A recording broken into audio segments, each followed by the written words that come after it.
شروع اللہ کا نام لے کر جو بڑا مہربان نہایت رحم والا ہے۔ بے شک انسان پر زمانے میں ایک ایسا وقت بھی آ چکا ہے کہ وہ کوئی قابل ذکر چیز نہ تھا۔ ہم نے انسان کو ملے جلے نطفے سے پیدا کیا تاکہ اسے آزمائیں، تو ہم نے اس کو سنتا دیکھتا بنایا، یقیناً ہم ہی نے اسے رستہ بھی دکھا دیا۔ اب خواہ شکر گزار ہو خواہ ناشکرا۔ بے شک ہم نے کافروں کے لیے زنجیریں اور طوق اور دہکتی آگ تیار کر رکھی ہے۔ جو نیکوکار ہیں وہ ایسی شراب پئیں گے جس میں کافور کی آمیزش ہو۔ یہ ایک چشمہ ہے جس میں سے اللہ کے بندے پئیں گے اور اس میں سے چھوٹی چھوٹی نہریں نکال لیں گے۔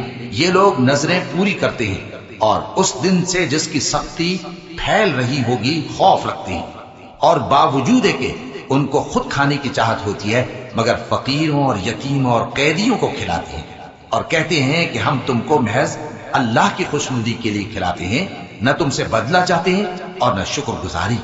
ہم کو اپنے پروردگار سے اس دن کا ڈر لگتا ہے جو چہروں کو بگاڑنے والا اور بڑی سختی والا ہوگا۔ چنانچہ اللہ ان کو اس دن کی سختی سے بچا لے گا اور تازگی اور خوشی عنایت فرمائے گا، اور ان کے صبر کے بدلے ان کو بہشت اور ریشمی لباس عطا کرے گا۔ اس میں وہ تختوں پر تکیے لگائے بیٹھے ہوں گے، وہاں نہ دھوپ کی حدت دیکھیں گے نہ سردی کی شدت۔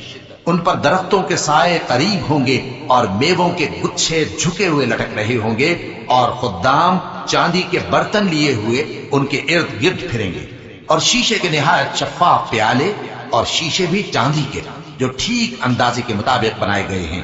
اور وہاں ان کو ایسی شراب بھی پلائی جائے گی جس میں ادرک کی آمیزش ہوگی۔ یہ بہشت میں ایک چشمہ ہے جس کا نام سلسبیل ہے، اور ان کے پاس لڑکے آتے جاتے ہوں گے جو ہمیشہ ایک ہی حالت پر رہیں گے۔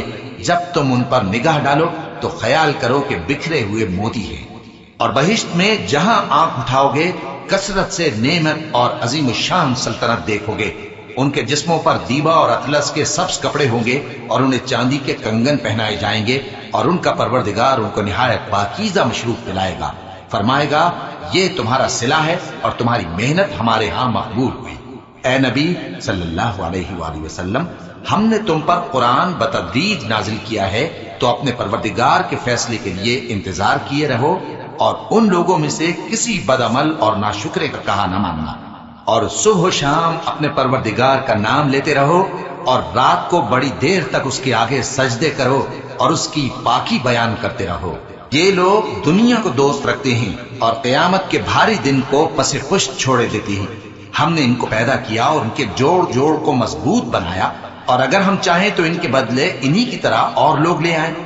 یہ قرآن تو نصیحت ہے، جو چاہے اپنے پروردگار کی طرف پہنچنے کا راستہ اختیار کر لے، اور تم کچھ بھی نہیں چاہ سکتے مگر جو اللہ کو منظور ہو۔ بے شک اللہ جاننے والا ہے، حکمت والا ہے۔ وہ جس کو چاہتا ہے اپنی رحمت میں داخل کر لیتا ہے، اور ظالموں کے لیے اس نے دکھ دینے والا عذاب تیار کر رکھا ہے۔